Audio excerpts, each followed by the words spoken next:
A very good morning to everyone. This is matter of taking pride for us that we celebrated 75 years of independence today. During this celebration, we have also got the speech of our Honorable Prime Minister Narendra Modi.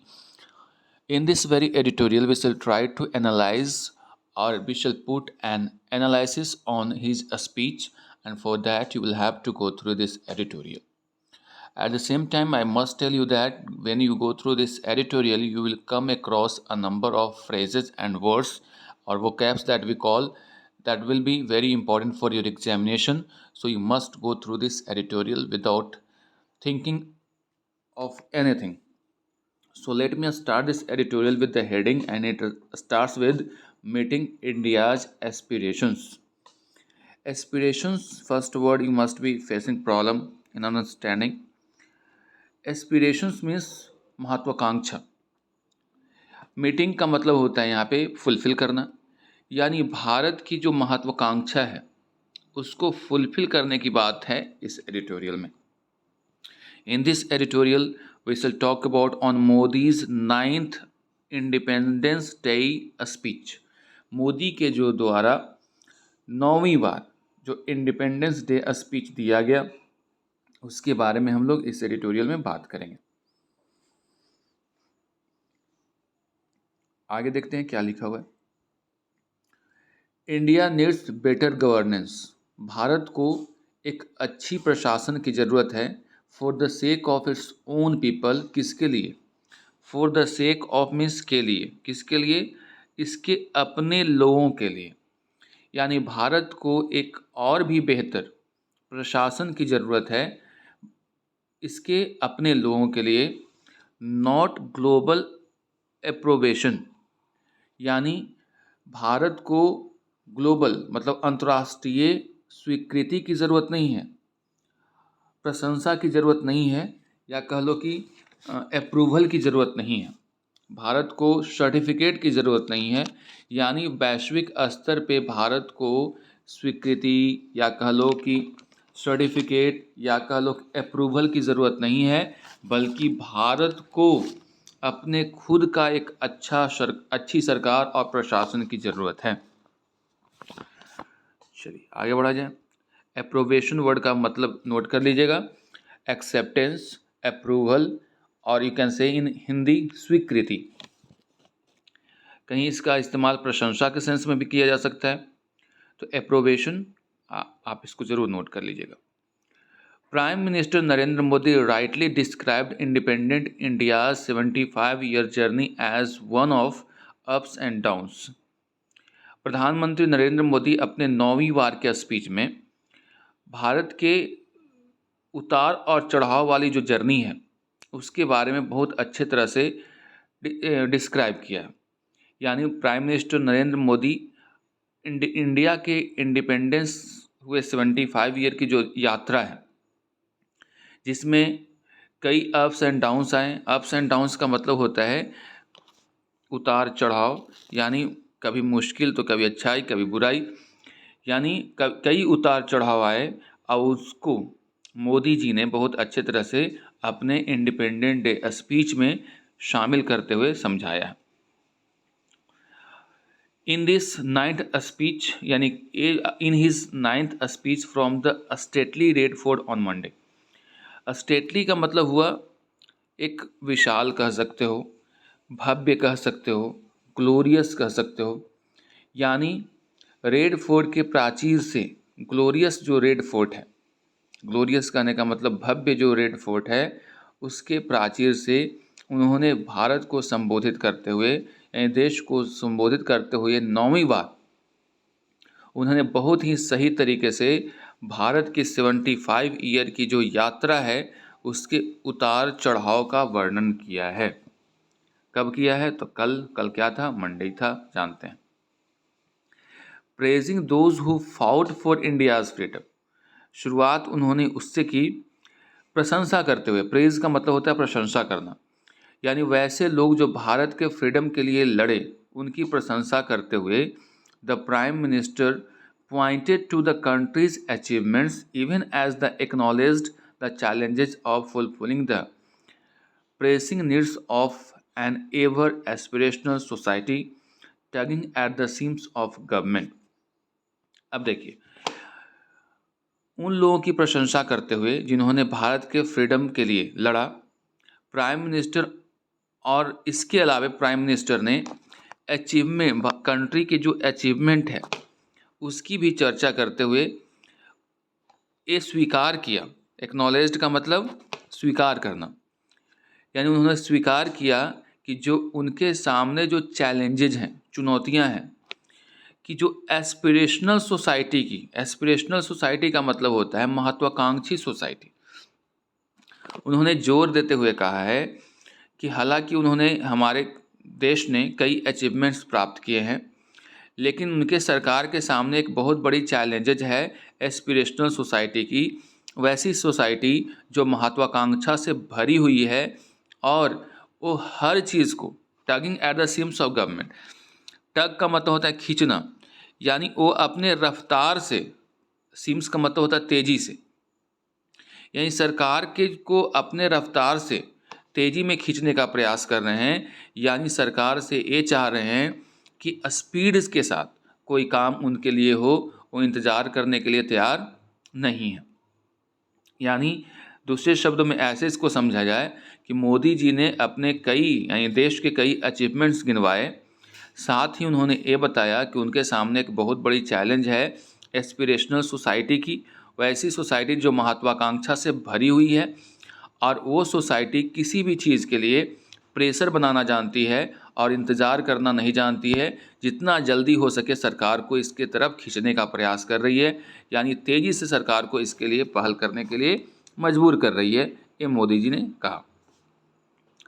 National pride and self esteem. National pride यानी जो देश के लिए जो pride होता है वो कहा जाता है। सेल्फ स्टीम का मतलब होता है आत्मसम्मान।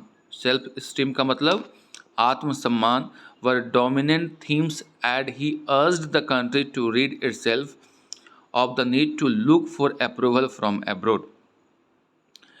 यानी उनके भाषण को देखा जाए तो नेशनल प्राइड की बात कर रहे हैं, साथ ही आत्मसम्मान की बात कर रहे हैं, और पूरे जो थीम्स थे इनके स्पीच का वो डोमिनेंट रहा। उन्होंने अपील किया है देश से कि वैसे to read itself of need to look for approval from abroad, यानी भारत को छुटकारा पाना चाहिए उन ज़रूरतों से जो कि इंतज़ार करते रहते हैं हम, कि अब्रोड से अगर अप्रूवल मिलेगा, मंजूरी मिलेगी, तभी उस बात को मानेंगे। यानी हम लोगों को अपने फैसले खुद लेने चाहिए, हम लोग की अपनी तरक्की के बारे में खुद सोचना चाहिए, हमें विदेशों से अप्रूवल की कोई ज़रूरत नहीं है, मोदी जी ने अपने भाषण में कहा। Asking the questions about how long India could go on living on certificates from abroad. उन्होंने सवाल पूछते हुए कहा कि कितने समय तक भारत अब्रोड यानी विदेशों के सर्टिफिकेट्स के द्वारा चलेगा। The prime minister wondered. Prime minister जो उनको आश्चर्य हुआ, why India could not develop its own markets. Bharat खुद अपना मार्केट तैयार क्यों नहीं कर सकता है, कब तक हम लोग विदेशियों के भरोसे जिंदा रहेंगे। Though Mr Modi provided no context to this remarks. हालांकि मोदी जी ने इस रिमार्क्स यानी जो ऐसी टिप्पणी की उसके लिए कोई कॉन्टेक्स्ट नहीं दिया। His comments could indicate his unhappiness. हो सकता है कि उनका जो एक कमेंट है वो इंडिकेट करता है उनकी जो नाखुशी है, अनहैप्पीनेस है विथ इंटरनेशनल क्रिटिसिज्म। इंटरनेशनल स्तर पे जो उनकी आलोचना होता है डायरेक्टेड एट हिज गवर्नमेंट, जो कि उनके सरकार की तरफ इशारा होता है, on governance and human rights issues. उनके प्रशासन और ह्यूमन राइट्स जो मानव अधिकार हैं, मानवाधिकार को लेकर के जो उनकी सरकार पे, उनकी प्रशासन पे जो आलोचना की जाती है उनकी इंटरनेशनल स्तर पे, उसको लेकर के उन्होंने कहा कि हमारे देश को किसी का सर्टिफिकेट की ज़रूरत नहीं है, हम लोग अपना डेवलपमेंट खुद कर सकते हैं, हम लोग अपना मार्केट खुद बना सकते हैं, यानी हम लोगों को सेल्फ डिपेंडेंट होना पड़ेगा। ये सारी बातों की ओर उनका इशारा रहा। सक्सेसिव प्राइम मिनिस्टर्स, जो क्रमबद्ध प्राइम मिनिस्टर आए हैं शुरू से, have used their Independence Day speeches as to stock taking of their government's record and an insight to what the nation might face. जितने भी पहले जो क्रमबद्ध प्राइम मिनिस्टर्स रहे हैं वो इंडिपेंडेंस डे के स्पीच का इस्तेमाल अपने सरकार के रिकॉर्ड और उनकी जो आगे सोच है उसके बारे में बताने के लिए करते हैं। वे 2 years left for the general election, वहीं मोदी जी की बात करें तो केवल 2 साल अब बचे हुए हैं जनरल इलेक्शन को। The prime minister was in expensive mood, लेकिन प्रधानमंत्री जो थे इस बार के स्पीच में एक्सपेंसिव नज़र आ रहे थे, व्यापक तौर पे बातें कर रहे थे। Taking ups issue of women safety, इसमें उन्होंने औरतों के सेफ्टी के बारे में बात कर रहे हैं। एनर्जी सेल्फ रिलायंस की बात कर रहे हैं, एनर्जी के क्षेत्र में खुद पे जो आप कह सकते हो आत्मनिर्भर हो जाएं उसकी बात कर रहे हैं। Celebrating the diversity of India, Bharat में जो विविधता है, डाइवर्सिटी का मतलब होता है विविधता, भारत में जो विविधता है उसके बारे में बात कर रहे हैं। The need to respect all the languages, जितने भी लैंग्वेजेस हैं उनके लिए सम्मान हो, इसकी बात कर रहे हैं। और and promising an all out war against corruption, और वो कह रहे हैं, प्रॉमिस कर रहे हैं कि ऑल आउट वॉर यानी पूरी तरह से जड़ से मिटाने वाला जो वॉर स्टार्ट होगा किसके खिलाफ, करप्शन एंड परिवारवाद के खिलाफ। और परनीसियस इन्फ्लुएंस ऑफ डायनेस्टी, जो राजवंश है जो कई पीढ़ियों से शासन करता आ रहा है उसके जो परनीशियस का मतलब होता है हानिकारक, परनीशियस मतलब हानिकारक जो परिणाम है उसके बारे में भी बात कर रहे हैं। The prime minister asked the people to give him their blessings, प्रधानमंत्री ने लोगों से मांगा है कि वे अपने ब्लेसिंग्स आशीर्वाद उनको दें।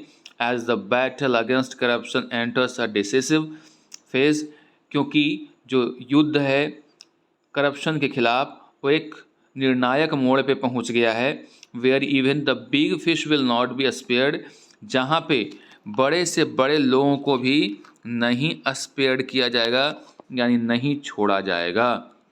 यानी मोदी जी ने ब्लेसिंग्स मांगी है, आशीर्वाद मांगे है कि जो युद्ध चल रहा है करप्शन के खिलाफ उसमें आप मुझे आशीर्वाद दें, क्योंकि ये जो युद्ध है, बैटल है करप्शन के खिलाफ, एक निर्णायक मोड़ पे आ चुका है। और जहाँ पे बड़े से बड़े लोग जो हैं, बड़ी से बड़ी मछली है, उसको भी नहीं छोड़ा जाएगा। Even as he dwelt on governance issues, Mr. Modi laced his speech with political appeal. हालांकि उन्होंने जो मोदी जो है वो प्रशासन के इशू पे ही बात कर रहे थे, लेकिन पॉलिटिकल अपील करने में पीछे नहीं रहे, यानी उन्होंने बीच बीच में पॉलिटिकल अपील भी की, राजनीतिक अपील भी की। Mr. Modi was silent about promises made in 2016 to double the income of farmers by time the country celebrated its 75th Independence Day. हालांकि मोदी जी जो 2016 में प्रॉमिस किए थे, जिसके अंतर्गत उन्होंने कहा था कि 2022 यानी जब देश हमारा 75th इंडिपेंडेंस डे सेलिब्रेट करेगा उस समय तक फार्मर्स के इनकम को डबल कर दिया जाएगा, इस बात पे उन्होंने चुप्पी साधी, यानी इस पे बात नहीं की। However, he did lay his vision for an अमृतकाल और डेवलप्ड एज, हालांकि उन्होंने एक विज़न रखा है अमृतकाल के लिए जिसको डेवलप्ड एज कहा जाएगा। इन द नेक्स्ट 25 ईयर्स, अगले 25 साल में, the 100th year of India's independence in 2047, जब भारत का 100वां साल हो जाएगा इंडिपेंडेंस के लिए 2047 में। Details of how country would reach the objective were scanty, हालांकि जो डिटेल्स था कि भारत कैसे अपने ऑब्जेक्टिव लक्ष्य को प्राप्त करेगा वो उसके बारे में जो इन्फॉर्मेशन थी वो स्कैंटी थी। स्कैंटी कहने का मतलब बहुत अल्प मात्रा में थी, ज़्यादा कुछ उसके बारे में नहीं बोला गया। अपेरेंटली, स्पष्ट तौर पे, केप्ट फॉर अनदर डे, हालांकि ये जो रखा गया होगा अगले दिन के लिए रखा गया होगा कि बाद में बात करेंगे इस मुद्दे पे क्या है।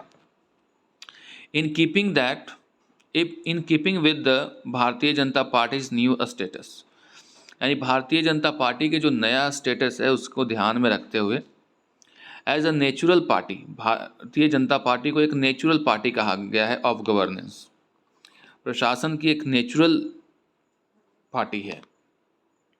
The prime minister Modi underline that India had got a stable government after many decades. Modi ने कहा है कि भारत को एक स्टेबल गवर्नमेंट मिली है बहुत लंबे समयांतराल के बाद, resulting in speed decision making, जिसका परिणाम ये हुआ कि जो डिसीजन मेकिंग होता है, किसी भी बात को पर फैसला लेने का अधिकार जो होता है वो बहुत जल्द ही उसको अचीव कर लिया जाता है। This was little in his 82 minutes a speech about the strategic challenges before the country in the wake of tensions at borders and turbulence in the international order following the Russian invasion of Ukraine. There was little का मतलब यहाँ पे ना के बराबर, यानी उनके 82 minutes का जो स्पीच था उसमें बहुत ही कम, ना के बराबर बात की गई है स्ट्रेटजिक चैलेंजेस के बारे में। स्ट्रेटजिक चैलेंजेस का मतलब होता है सामरिक जो चुनौतियां हैं, विदेशों से जो चुनौतियां हैं, जो स्थिति है, उसके बारे में कुछ भी बात नहीं किया गया। ये ध्यान में रखते हुए इन द वेक ऑफ मतलब होता है के मद्देनज़र, यानी बॉर्डर्स के इलाके में जो टेंशन है, टर्बुलेंस यानी उथल पथल देखने को मिल रहा है इंटरनेशनल ऑर्डर में, रूस और यूक्रेन के युद्ध के बाद जो स्थिति बनी है उसके बारे में उन्होंने ना के बराबर बातें की। To achieve its full potential, Bharat को अपने पूरी ताकत को प्राप्त करने के लिए India must not only be able to overcome many obstacle, Bharat को न ही केवल बाधाओं से बाहर आना पड़ेगा, ऑब्स्टिकल्स का मतलब बाधा होता है, बाधाओं से वापस आना होगा यानी बाहर आना होगा, दैट होल्ड इट बैक, जो कि इसे पीछे पकड़े हुए है, but also sail with the rest of the world in meeting the benchmarks of democratic rights, बल्कि दुनिया के देशों के साथ इसे सेल का मतलब यहाँ पे चलना होगा, यानी कदम से कदम मिला करके चलना होगा, यानी दुनिया के रफ्तार के साथ इसको चलना होगा, ताकि ये जो इसका मानक है, बेंचमार्क है डेमोक्रेटिक राइट्स का, equitable distribution of wealth and access to health and education. Equitable का मतलब होता है बराबर, डिस्ट्रीब्यूशन ऑफ वेल्थ, जो हमारी संपत्ति है उसका बराबर बंटवारा हो, यानी गरीब से गरीब लोगों तक उसका लाभ पहुँचे, गरीब से गरीब लोगों को हेल्थ और एजुकेशन प्राप्त हो। ये जो सारी चीज़ें हैं, अधिकार हैं, उसको प्राप्ति के लिए दुनिया के साथ इसको चलना होगा।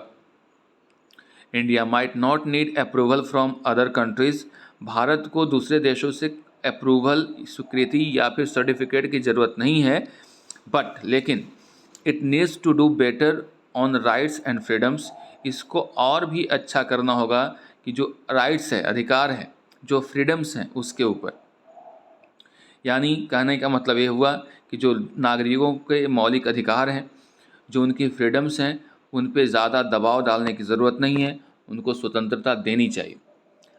वेलफेयर एंड जस्टिस, उस पर ध्यान देना चाहिए। ग्रोथ एंड डेवलपमेंट, कैसे ग्रोथ हो, वृद्धि हो, विकास कैसे हो, इसके बारे में सोचना चाहिए। And in building a more egalitarian society, egalitarian का मतलब होता है वैसी सोसाइटी जिसमें समानाधिकार हो, यानी सबको समान अधिकार प्राप्त हो, यानी 75th ईयर ऑफ इंडिपेंडेंस मना रहे हैं, और वैसे में जाति, धर्म, संप्रदाय, छुआछूत जैसी अगर बीमारी अभी भी है समाज में, तो हमारे लिए शर्म की बात है, क्योंकि हमारे देश को आज़ाद करवाने वाले लोग ऐसा नहीं सोचा था, कितने सालों के बाद भी हमारे देश में ऐसी परिस्थिति रहेगी। कुल मिलाकर बात करें तो मोदी जी की स्पीच जो थी इस बार, वो देश में रिफॉर्मेशन के लिए थी, न कि उनका चुनाव प्रचार था, जो कई सालों से कई प्रधानमंत्री इस स्टेज का इस्तेमाल चुनाव प्रचार करने के लिए, अपनी पीठ थपथपाने के लिए किया करते थे। इस बार उन्होंने बहुत सही तरीके से देश के सामने जो परिस्थिति है उसके बारे में बात की, और हमारे लिए गौरव की बात यह है कि हम लोग आत्मनिर्भर भारत की ओर बढ़ रहे हैं, और हम लोग अपनी नई नई टेक्नोलॉजी वगैरह डेवलप कर रहे हैं। तो आज के लिए बस इतना ही, मिलते हैं अगले एडिटोरियल में। Till then goodbye and take care.